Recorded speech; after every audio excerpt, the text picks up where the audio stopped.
Shri Gurubhyo Namaha.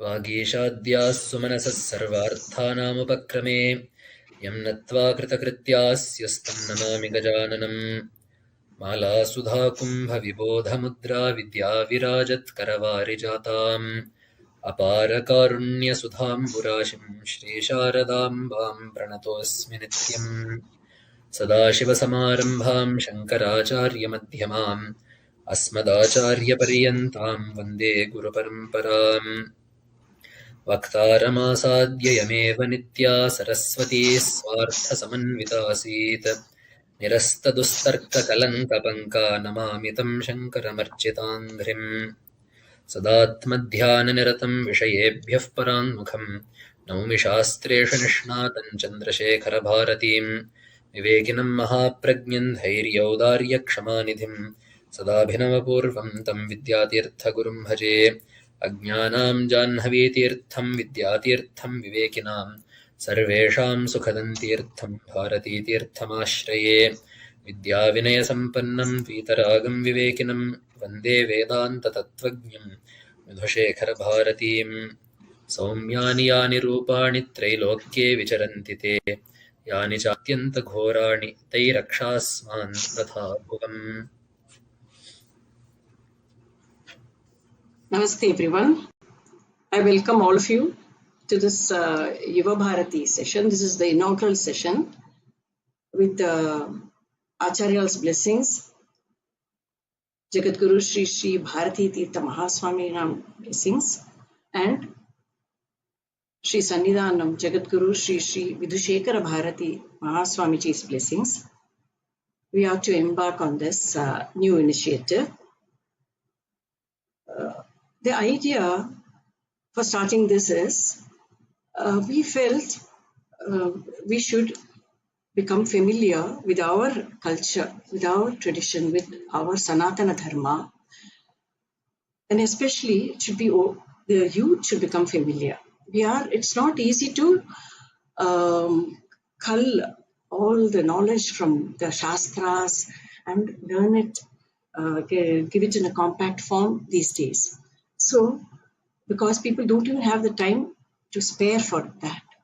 So what we are planning to do is to take up a small shloka, a concept from Bhagavad Pada's works or from Acharyal's expositions or from other Shishya's expositions, like we have Sri Jnanananda Bharati Swamigal's works. We can familiarize ourselves with what Sanatana Dharma is, what is expected of us, and how it is possible to follow the precepts and practices if we get started. So this awareness we should have, we felt. And with Acharyal's grace, we are starting off on this. Of course, learning is always becomes easier when we ask questions. That way, when we ask questions and we listen to the answers, it surely goes into our minds. It becomes indelible. So we are trying to follow that model. But you might ask what the pramanam is for us. How we are capable to answer these questions that you may ask. Of course, our pramanam is going to be only Acharyal's expositions and Bhagavad Pada's works. We will answer live also, and you can write to us. And when we will come back in the next session, this is going to be a fortnightly session. We want active participation from youngsters. This is Yuvabharati. And please bring in your niece, nephew, grandchildren, whoever. Please get them to at least listen to the sessions. This can be done anytime. These are going to be very short capsules. So anybody and everybody can log in and come for a short while and listen. It's going to be 10-minute capsules typically, hopefully. So please, we expect good encouragement and participation from all of you. And for today's session, we have taken up Sri Kamalaja Daitashtakam of Sri Shivabhinava Yuvabharati Mahaswamigal. This is a beautiful octad, shloka of 8 shloka. And the refrain in this shloka is, Acharya indicates what we should ask Amba. We can ask so many things. As Chamakam shows, there are so many things. Our needs are really innumerable and never-ending. But the right thing to ask Ambal will be, and especially on this Vijayadasami day, when we have begun this program, it is Vidyam Shuddham Cha Buddhim Kamalajadaite Sattvaram Dehi Mahyam. Please, I need it immediately. This is my urgent prayer to you. Please give me Vidya, knowledge, and Sadbuddhi. We have taken only one shloka for learning today, it being Vijayadasami. Karma swatmochiteshu sthirataradhishanam dehadardhyam tadartham dirgham chayuryashascha tribhuvana viditam papamarga viraktim satsangam Kathayaha Shravanamapi Sada Devi Dattva Kripabdhe Vidyam Shuddham Cha Buddhim Kamalajadayite Sattvaram Dehi Mahyam. So as we see, the last line is Vidyam Shuddham Cha Buddhim Kamalajadayite Sattvaram Dehi Mahyam. This is what we should all be asking. Yes, we all know that Vidya is very important. We are constantly learning. Ever since the child comes, say even before he can talk, when he's 2.5, 3, we admit him to a school and we ensure that he gets Vidya. But is this the Vidya that we should acquire? Yes, we should have. For Laukika Vyavahara, this Vidya is very important. But there is a Sadvidya, a Mahavidya, a Paravidya that eventually we should aim for. Eventually, we should first become aware that there is such a Vidya, and this Vidya is not like the other. It is different from the other Vidya that we acquire by going to school and we learn through other means.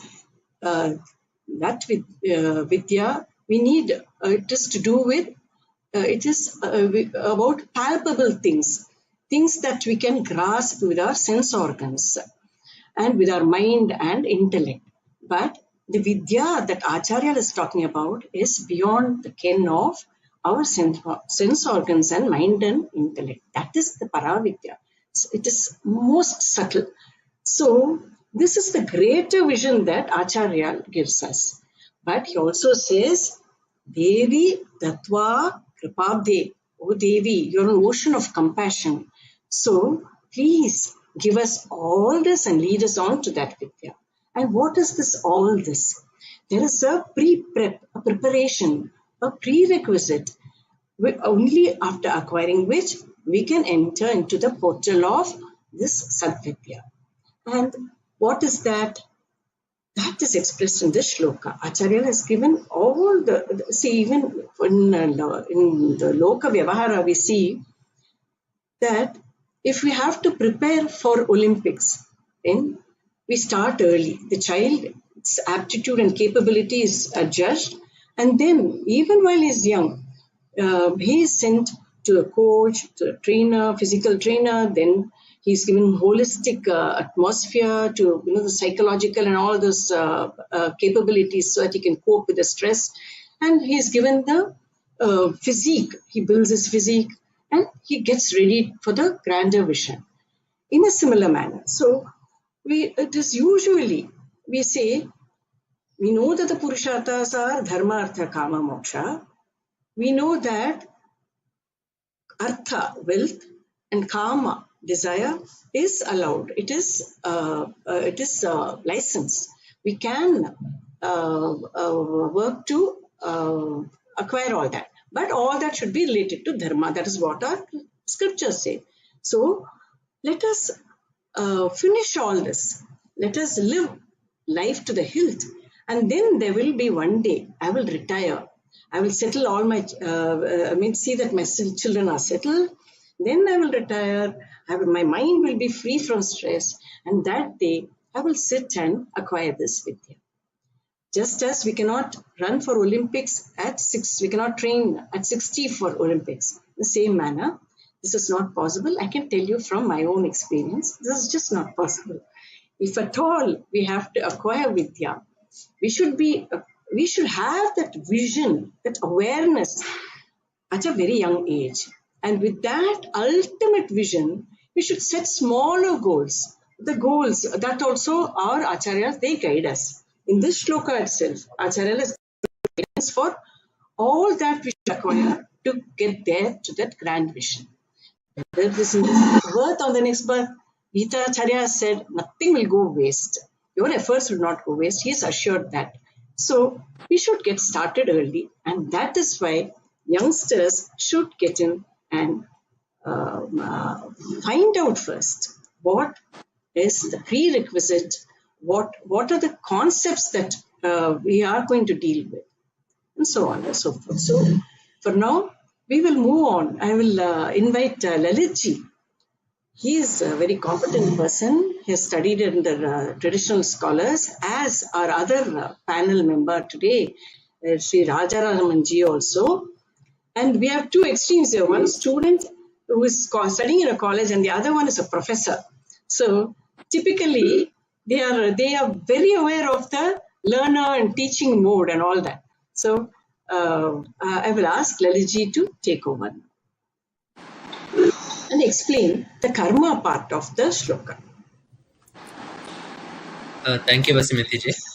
So, as Vasumati ji said, I am always and will always be a student. But with whatever little I have learned so far, I feel it my duty to share it with my, people that wish to learn as well. So, as she said, this Vidya, this Brahma Vidya is not something that can be magically produced, at the end of our days. Our days are numbered, and quite frankly, we do not know the number either. But there is a process that Acharya has outlined in this shloka that, it is a blueprint. If you follow this life, you will be making solid headway towards the goal of moksha. And the first thing that Acharya emphasizes is karma swatmochiteshu sthiratara dhishanam.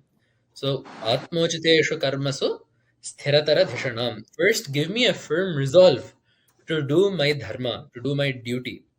And dehadardhyam tadartham. Give me strength of body, give me a firm body so that I may perform my duties properly.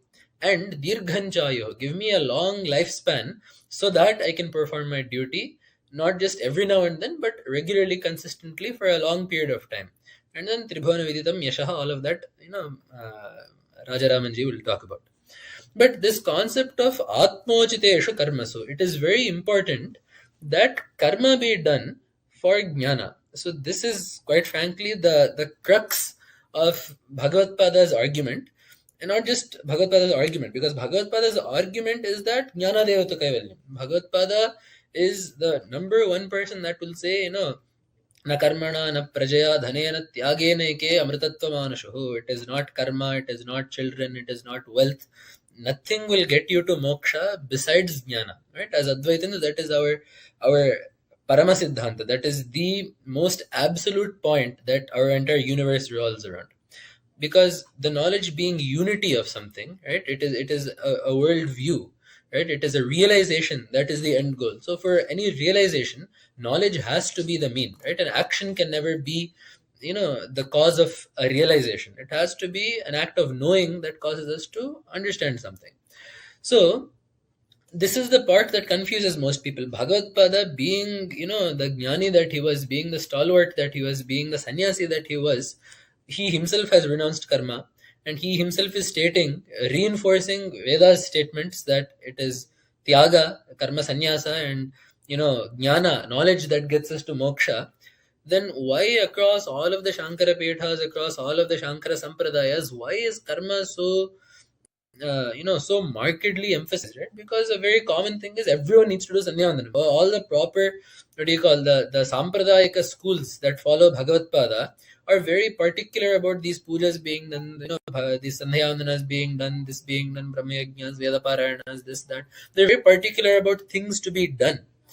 So when a tradition is jnana oriented, when a tradition is focused on knowledge as the end goal, why is there such a focus on karma? This is the question that we must all strive to answer for ourselves because we do not have to answer it.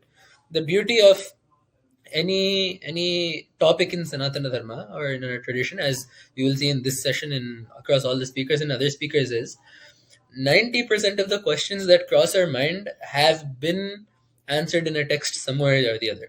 That does not mean that the questions should be discouraged. By all means, they should keep being reinforced. But we should not be discouraged that the questions we ask are somehow unanswerable. There are answers and they are very much available. So when we ask about why this karma is necessary, there is a text called Vedanta Dindima that very nicely puts across the reasons why we do everything. So yes, jnana is what we need for moksha, but karmani chitta shuddhyartham, aikagryartham upasanam, mokshartham brahma vijnanam, iti Vedanta Dindimaha. It is a very beautiful stotra. Thus beats the drum of Vedanta. So there usually drums go. They have 1, 2, 3. That is the beat, right? There are usually 3 strokes. So the way that the stotra works is each of the 3 padas will give us one line statements. So karmas are done for chitta shuddhi, upasana is done for chitta ekagrata, and then jnana is necessary for moksha. But without chitta ekagrata and chitta shuddhi, right, these are 2 very important things that we need to prepare our mind. As Vasumati ji said, right, just if you're training for the Olympics, let us say someone needs to do running, right? It is not enough for him just to show up on the day of the competition, right? He needs to eat properly, he needs to sleep properly. See, eating will not win him the competition, sleeping will not make him run fast, will not help him on the day of the competition. But if he wishes to do well, he needs to follow the proper diet, rest properly, he needs to prepare himself in order to perform when the performance is most necessary. So that is the reason for the lifestyle that our rishis have given us. They have given us karmas to prepare us for chitta shuddhi. You become used to rigor, you become used to being dedicated to something, you become used to doing something for the sake of action itself, right? Action for the sake of action without desire for the result is the crown jewel of Bhagavad Gita. That karmanyeva adhikaraste ma phaleshu kadachana is the crown jewel of Gita. And that karma needs to be our duty, right? We should not be if doing our duty as opposed to doing our whim. This is also a very important distinction that our acharyas put out, because only when you do your duty is there a sense of rigidity, of rigor, of discipline.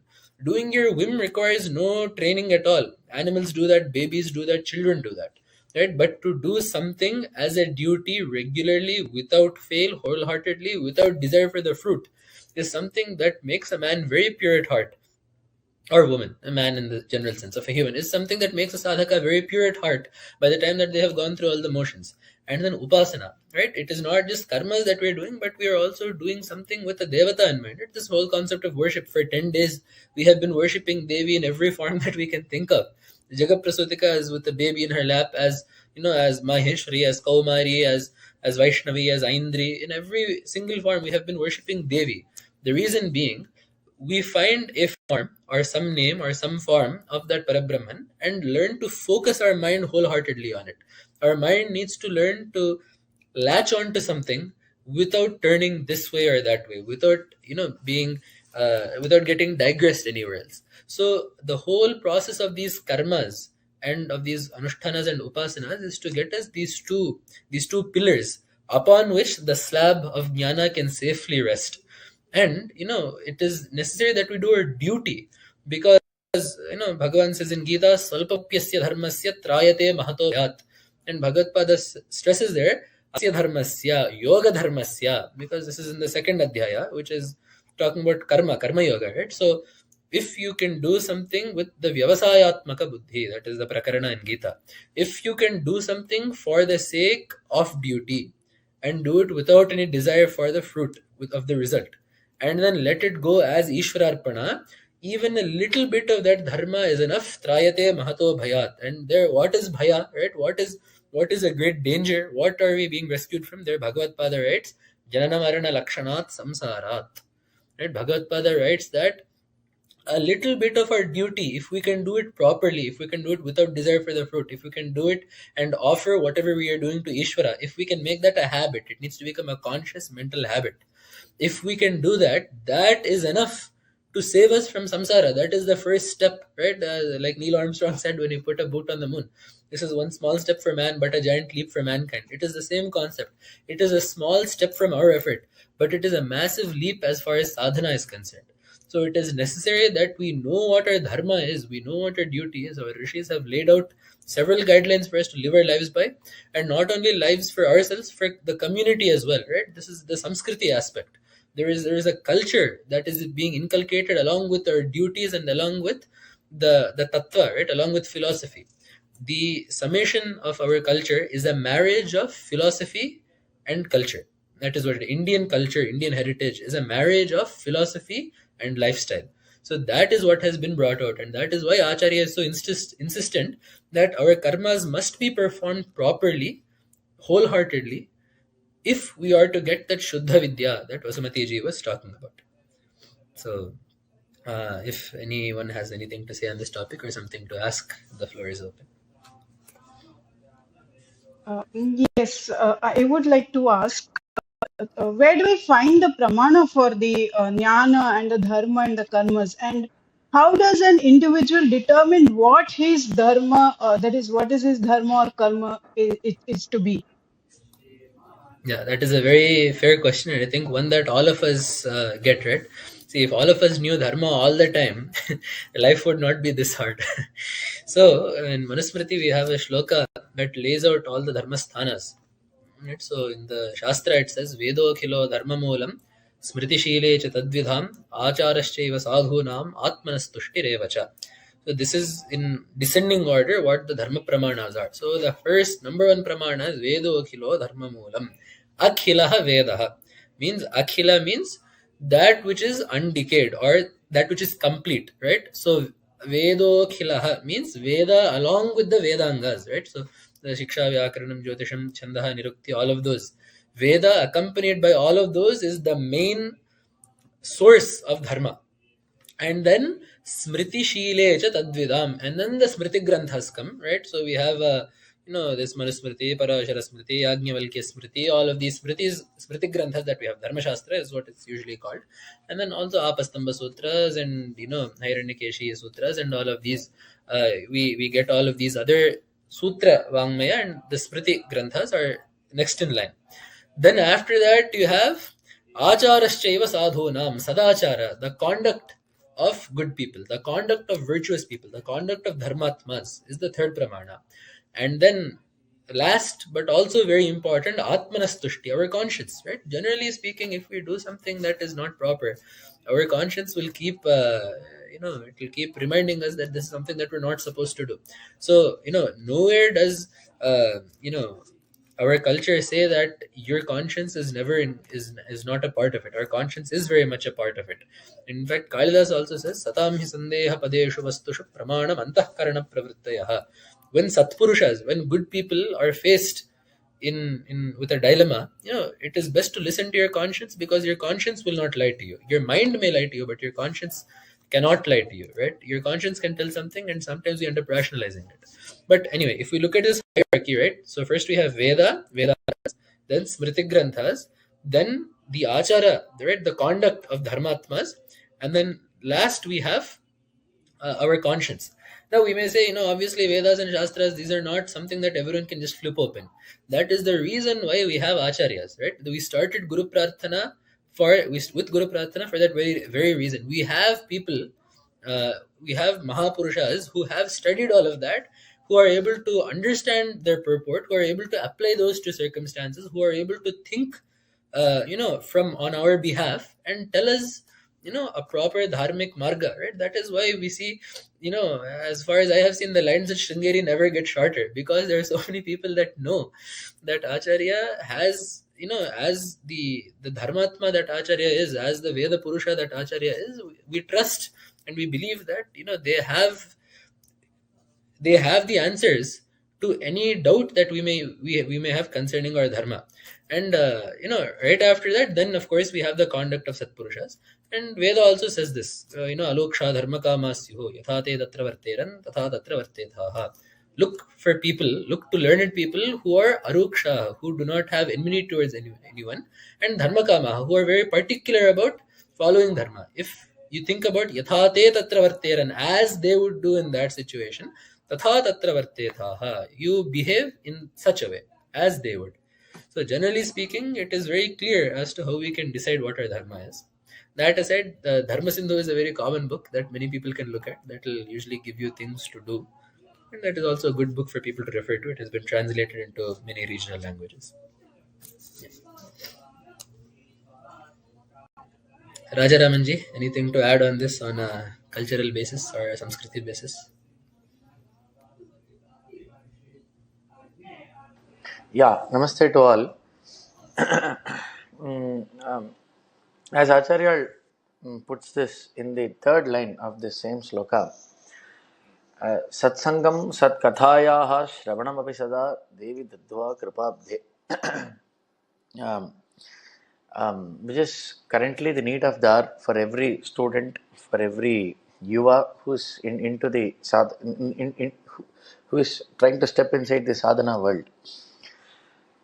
When you choose people to move with, the Shastras are prescribing a few guidelines for us. First of all, the Shastras tell that it is very rare to find the opportunity to move with the right person. For example, in the Viveka Chudamani, Acharya tells, Durlabho Manusho Degaha Durlabham Treme Vaitate Devanugraha Hetukam Manushyatvam Mumukshutvam Mahapurusha Samshraya. So to keep or to get into the sangam of a Satpurusha, it is something that is rare. And also the Bhagavatam on the same context tells Durlabho Manusho Degaha Dehinam Kshanabhanguraha Tatrapi Durlabham Manye Vaikunta Priyadarshanam iti. So this is the same idea that the Acharya conveys here. Satsangam Satkathayaha Shravanam. Satsangam, the opportunity of moving with a noble soul. If we are blessed enough, we will also be able to move with the soul who is already liberated. Though not that, we can at least get into contact with a person who is in the right margam or the right path, as Lalitji just now pointed out. A sadhu who himself is a pramanam. By moving with such noble souls alone, we are getting exposed to a pramanam. So that is the phalam of satsangam. And in a satsangam, what are you expected to do? Sat kathayaha shravanam. So when you are naturally with a satsangi, something that you are going to converse with him will not be about atmastuti or paraninda, but it will always be about the divine stories of Bhagavan himself. Just like Vidyaranya Mahaswami puts, Sayam Bhagavadartha Divya Kataya Ratro Nididhyasanate. In his Durvasana Pratikara Dashakam, Swamiji puts, Sayam Bhagavadartha Divya Kataya. It is advised that do spend all your evenings by listening to the Punya Katha of Bhagavatam, the Srimad Bhagavatam or the Devi Bhagavatam, and Ratro Nididhyasanate. You spend the whole night by contemplating on whatever you heard or listened or studied throughout the day. So satsangam satkathayaha shravanam api sada. It is not enough if we are in contact with a noble soul for an hour or two, or hearing to good stories for an hour or two, but sada, always. Whenever I am trying to get in contact with somebody, let that be a satsangi. Whatever I am trying to hear, let that be a punya katha of Bhagavan or Bhagavati himself or herself. So this is a very great prarthana that Acharya puts forth, which is there in the Shastras, which is there in the Vedas, Puranas, everything that is Acharya trying to bring in this prarthana also. So again, summarizing, satsangam satkathayaha, getting in contact with noble souls and getting to hear the punya kathas of Bhagavan or Bhagavati Shravanamapi Sada. So that is how generally bhakti is defined, getting to hear to punya kathas, you being able to do the nama sankirtanam or the or chanting and listening to the divya names and forms of God himself. So Devi Dadva Kripabdhe. So having given all this to me, hey Devi, as Vasmati ji rightly pointed out at the start, having you've got to bless me with all this, and then with also Shuddhamsha Buddhim, the ability or you kindly make my mind or polish my mind in such a way so that I am eligible for the Vedanta Shravana himself. So this is a very important teaching, which is staying in satsangam, or and in the satsangam, to be able to hear the punya kathas of Bhagavan himself. So if there is anything to be discussed on this or a question on this, I can answer. G, slightly on a lighter vein. So if if a Satpurusha wants Satsanga, it will be easy because the Satsanga will stay Satsanga. But let us say there is someone, not maybe not a Dushta Purusha, let's say, but someone who is not particularly a Satpurusha that wants Satsanga. How do you make sure that the Satsanga stays Satsanga? That is the question. Because they cannot associate with him, right? Then, so how do we work the situation then? Yeah, that was very interesting. Okay, so as it is given, a satsangi is somebody who is always going to seek for satsangam. So a dussangi is somebody who is always going to seek for dussangam. Now the question here is, when we advise them, a satsangi who's to, to be very clear, we are talking about a person who is still a sadhaka but not a siddha. So when asked from a point of view of a siddha, there is no question, because he is never going to get distracted off his margam.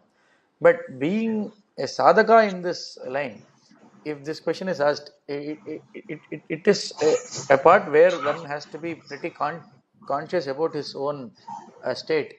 So is he getting distracted, or maybe inside, or if he's getting to get pulled inside the other margam, he has to be very careful and start guiding the others. So as it can be simply put, this is a dursangi who is going to who's trying to gain only dursangam, and this is and the satsang is going to gain only satsangam. When we are trying to associate these two, the question is, who is trying to bring the other from the other margam inside this. So if this fellow is able to pull the other from the other margam, it is pretty clear that he can start guiding others. If not, he is still not eligible to do so. So he still have to gain capability and maybe start pulling the other inside this. So that is what I would like to. That is how I would like to answer this. Any other questions? And in Gita, right, Bhagavan also says, Kshipram bhavati dharmatma. Right? So, Bhagavan also says, if he is truly a devoted seeker, if he tries to be on the dharma marga, in very short time, if he is wholeheartedly trying, he will become a dharmatma. Kshipram. Exactly. Yeah, Kshipram bhavati dharmatma. Something to take it to advantage. So Namaskaram. I would also like to pose a question. So, in this Kali Yuga that we are all living in, it happens many times that we may not be able to perform our karmic duties to full extent. So, in this case, like Nama Sankirtanam, can that alone help us to guide to a spiritual path and to spirituality? That was a very good question, Rishabh-ji. So the question is Nama Sankirtanam enough? In the Dharma Shastras, we have been ordained with or prescribed with dharmas across all varnas and ashramas. So as Acharya jokingly says in one of the Anugraha Bhashanam, just because two students are made to sit adjacent in an examination, one student finds the other student's question paper very easy to answer, he starts answering the other students' question paper and finally gets 0 marks because this fellow belongs to a higher grade and that question paper belongs to a lower grade. And just because he finds it easier, that might not fetch him marks. I don't think there is a better way of answering this question than quoting Acharya here. So, just because we are prescribed with anushtanas like Aupasanam, Agnihotram, Vedanta, Shramanam, and Nididhyasanam, which might seem a bit tough, which is not actually tough, which is the easiest margam according to the Jnana Sadhakas, but it might seem difficult. But when you are prescribed with such and suddenly somebody prescribes you, just by mere chanting of Bhagavan Nama alone, you can achieve all this. But unfortunately, the rishis do not accept this. They do accept Nama Sankirtanam, but they do not tell this is the only margam that is sufficient to take you to moksha. No. As the varna to which you belong and the ashrama to which you belong, you have to commit yourself for doing all the anushtanas that are prescribed to you to the best of your ability. Just like Lalit ji quoted, Swalpamapyasya dharmasya. Even if you are able to do a very small, but you have to do the small in the way that is in which it is prescribed to do. It can be a small dharma, but still it should have to be without lopa. But you can see the rishis involving Nama Sankirtanam in every karma that we do, even in between Shraddha karma, even in between the anushtanas, we see a lot of Bhagavan Namas here and there because they know that all these karmas will come with a lot of lopas, the swara lopas and all. But without the help of Nama Sankirtanam, we will not be able to balance this. But is that alone enough? No. Conventionally speaking, we've seen great Vaidikas as Nama Sankirtana people who do Nama Sankirtana, great Vaidikas and Vidwans. We've seen them doing it during the night time. In olden ages, like 30-40 years ago, in villages when they used to arrange Radha Kalyanam or Sita Kalyanam, we can see Nama Sankirtanam happens in the night. They start after dinner around 9:30. They start and go on throughout the night where there is no Vaidika Karma prescribed. In the morning, they used to conclude it with the Dolotsav. And then they go again, start Snanam, Anushtanam, everything. So they have balanced it in such a way.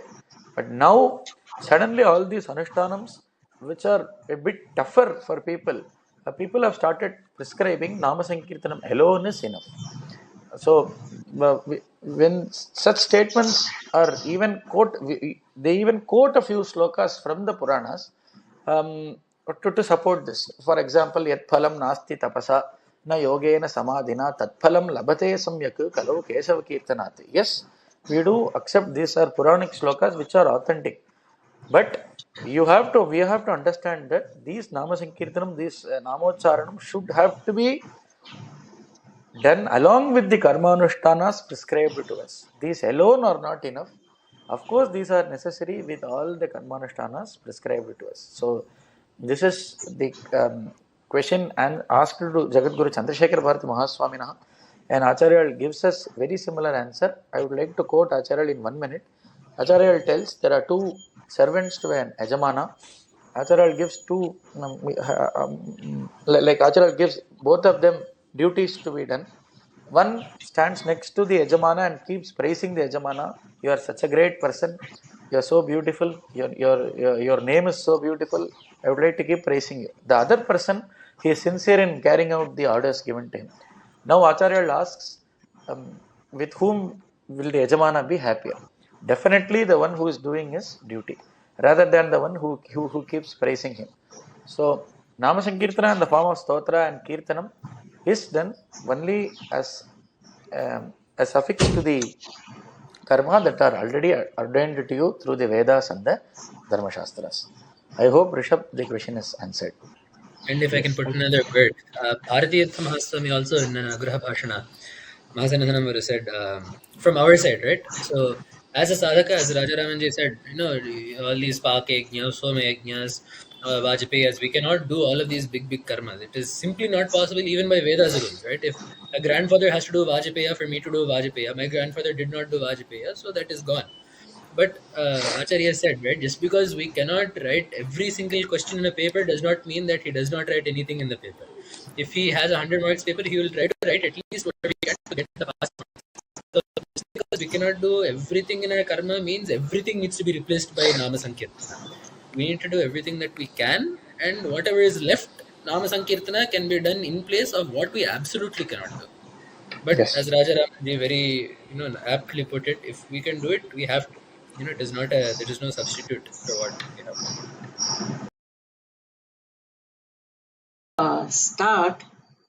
And to sum up, to prepare for the greater exam or the greater learning, to go to this University of Sadvidya, we should first go with LKG, UKG and all that in the same process. So we should follow in whatever manner we can, with small measures. We must make a start. That is most important. Try to do what is ordained for us, whichever ashrama we might be in. We might be a student, we might be a housewife, we might be a professional. Wherever we are, whatever, we should not forget the other aspect, the spiritual and religious aspect, and try to get started. That is most important. That is what Lalitji stressed on. And the next point, it's always good to be in a conducive atmosphere, to keep the spirit alive, to help us keep on, to have someone motivate us. So to be on track, it's absolutely essential to have satsanga, to be in the company of people who are also like-minded, to whom we can ask our doubts, to whom we can find out if we are on the right track, to adjust, to adjudge ourselves, to motivate ourselves. So that is why satsangam has been stressed. So with this, I think the session is coming to a close. And we do hope to have active participation from more young people. You can write to us, info@shringerigurubandhava.net. Please write to us. And you can also write to the other address also. We'll take a look. We'll come back next fortnight with another session. And I hope we have more questions to ask, and keep it lively, and please participate actively. And you can also tell us if you're interested in coming online. Please do tell us. We'll send you the link. You can come for the session also. You're all welcome. Thank you so much. Swasti प्रजाभ्यः परिपालयन्तां न्यायेन मार्गेण महीमहिषाः गो ब्राह्मणेभ्यो शुभमस्तु नित्यं लोकाः समस्ताः सुखिनो भवन्तु कायेन वाचा मनसेन्द्रियैर्वा बुद्ध्यात्मना वा प्रकृते स्वभावात् करोमि यद्यत् सकलं परस्मै नारायणेति समर्पयामि श्री गुरुभ्यो